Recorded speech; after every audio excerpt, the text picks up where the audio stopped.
નમસ્કાર દર્શક મિત્રો, હું છું મહેશ ઠાકોર અને આપ જોઈ રહ્યા છો the Times of Mahisagar news. નજર કરીએ આજના મહત્વના સંતરામપુર નગરમાં આવેલ લાગતા વળગતા વહીવટીતંત્ર દ્વારા બનાવવામાં આવેલ મામલતદાર કચેરીના કમ્પાઉન્ડમાં બનેલ શૌચાલય બંધ હાલતમાં હોવાથી ભારે હાલાકી, વહીવટીતંત્ર પ્રત્યે અનેક સવાલો ઉઠ્યા. સૂત્રો દ્વારા મળતી માહિતી મુજબ સંતરામપુર નગરમાં આવેલ લાગતા વળગતા વહીવટીતંત્ર દ્વારા બનાવવામાં આવેલ સંતરામપુર મામલતદારી કચેરીના કમ્પાઉન્ડમાં પબ્લિકના હિત માટે બનેલ શૌચાલય બંધ હાલતમાં હોવાથી મામલતદાર કચેરીના કામમાં અર્થે આવતા અનેક લોકો ભારે હાલાકીનો સામનો કરી રહ્યા છે. જેમાં વધુમાં જાણવા મળેલ છે કે આ સંતરામપુર મામલતદાર કચેરીમાં આવેલ કમ્પાઉન્ડમાં લાગતા વળગતા વહીવટીતંત્ર દ્વારા સંતરામપુરા મામલતદાર કચેરીમાં કામના સિલસિલામાં આવતા અનેક લોકો ઇમરજન્સીમાં ભારે સહેમત ઉઠાવી રહ્યા છે.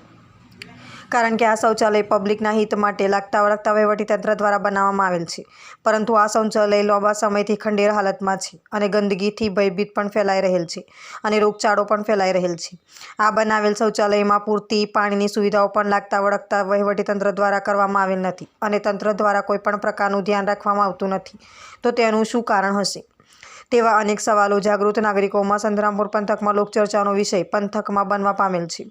જેથી આ બાબતે લાગતા વળગતા વહીવટીતંત્ર દ્વારા અનેક સરકારનું ઉચ્ચ વહીવટીતંત્ર દ્વારા આ બાબતે સ્થળ પર આવી નિરીક્ષણ કરી જે તે પણ હોય તેનું વહેલી તકે પબ્લિક અને સરકારના હિત માટે કામ કરાવી આવતા જતા નાગરિકો માટે પૂરતી સુવિધા મૂકી શરૂ કરવામાં આવે અને જવાબદારો સામે તપાસ હાથ ધરી કાયદેસરની કાર્યવાહી હાથ ધરવામાં આવે તેવી જાગૃત નાગરિકોની માંગ ઉઠવા પામી છે.